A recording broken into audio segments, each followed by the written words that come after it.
Hi guys! Kumusta kayong lahat? May papaya ba kayo sa bahay? Kung mayroon, tara gawin natin ang masarap na siguradong magustuhan ng lahat.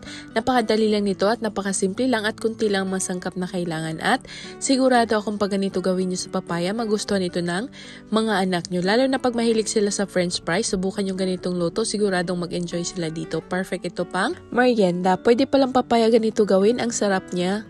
Anyway, kung bago ka pa lang sa aking Facebook page, my name is Riza. Please paki-follow para maging updated kayo every time na may bago tayong upload. So ngayon, meron akong isang papaya dito. Babalatan ko lang to at tatanggalin ko lang tong skin dito at yung buto ng ating papaya.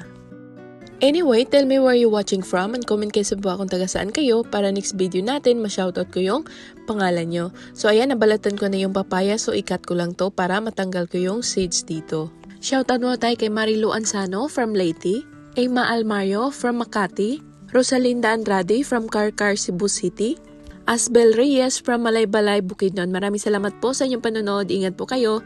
Ngayon, ikat ko lang itong papaya natin. Ikat ko lang ng mga finger size. Yung parang french fries din na pag-cut. Mga mami, sigurado akong hindi nyo pa ito na-try sa bahay. Subukan nyo po ito. Kung mayroon kayong papaya dyan sa bakuran nyo, ganito gawin nyo. Sigurado magustuhan ito ng mga anak nyo. Pwedeng-pwede ito pang merienda nila. Ayan, tanggalin ko lang tong maputi dito sa center ng ating papaya kasi malambot yun, kaya tanggalin ko lang to. Ayan, so okay na yung papaya, na-slice ko na po lahat. Ayan po, ready na po itong lutuin. Ayan, so nagpainit lang ako ng water dito, tapos maglagay lang ako dito ng kunting salt at maglagay na rin ako dito ng food color, yung orange color. Optional lamang po to, kung wala kayong orange color, pwedeng hindi nyo po lagyan. If you're still watching this point, it means nagustuhan nyo yung recipe natin. So paki-heart na tong video na to at comment kayo sa baba, I love papaya fries. So ayan, i-mix ko lang to. Pagkatapos takpan ko lang to at lulutuin ko lang to for 3 minutes. Huwag nyo po i-overcook kasi pangit na po pag overcook siya, malambot na masyado. Kaya 3 minutes lang po talaga. So after 3 minutes, ayan, turn off ko lang tong stove. Tapos i-drain ko lang tong water dito. Ngayon, gagamit lang ako ng paper towel dito para ma-dry yung papaya natin, para matanggal yung excess water dito. Mga mami, kung naghanap kayo ng simpleng merienda, subukan nyo to. Sigurado akong magustuhan ito ng mga anak nyo. So ngayon, para sa ating breading, maglagay lang ako ng 1/4 cup na cornstarch, black pepper, paprika, 1/4 cup na all-purpose flour, chili powder, and salt. Pagkatapos, i-mix ko lang until ma-mix lahat ng ating mga ingredients. Pagkatapos ko ito ma-mix, ilagay ko lang ito sa plastic bag. Ayan, para mas easy lang po siyang i-mix sa ating papaya. Ayan, pagkatapos ilagay ko na dito yung papaya. Ayan po, ilagay ko lang to lahat dito. Pagkatapos, i-shake ko lang to para ma-coat talaga yung papaya natin sa ating breading mixture.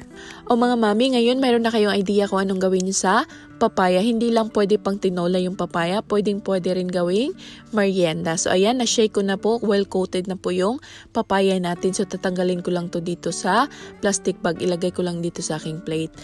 Nagpainit lang ako ng oil dito, tapos nilagay ko lang yung papaya at lulutuin ko lang ito until maging golden brown color. Ayan, luto na ang ating masarap na papaya fries. O diba, pwede pala gawin ito sa papaya, ang sarap. So tatanggalin ko lang to dito at ilagay ko lang dito sa strainer para tumulo yung excess oil dito. So ayan, luto na po ang ating masarap na merienda. So ngayon maglagay lang ako dito ng cheese powder dito sa aking Tupperware.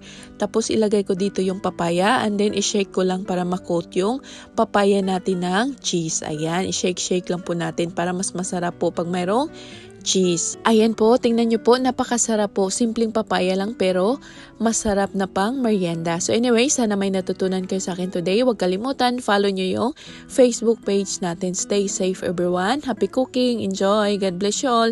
See you in my next video. Pakishare na din to sa mga loved ones nyo para may idea rin sila. Maraming salamat po.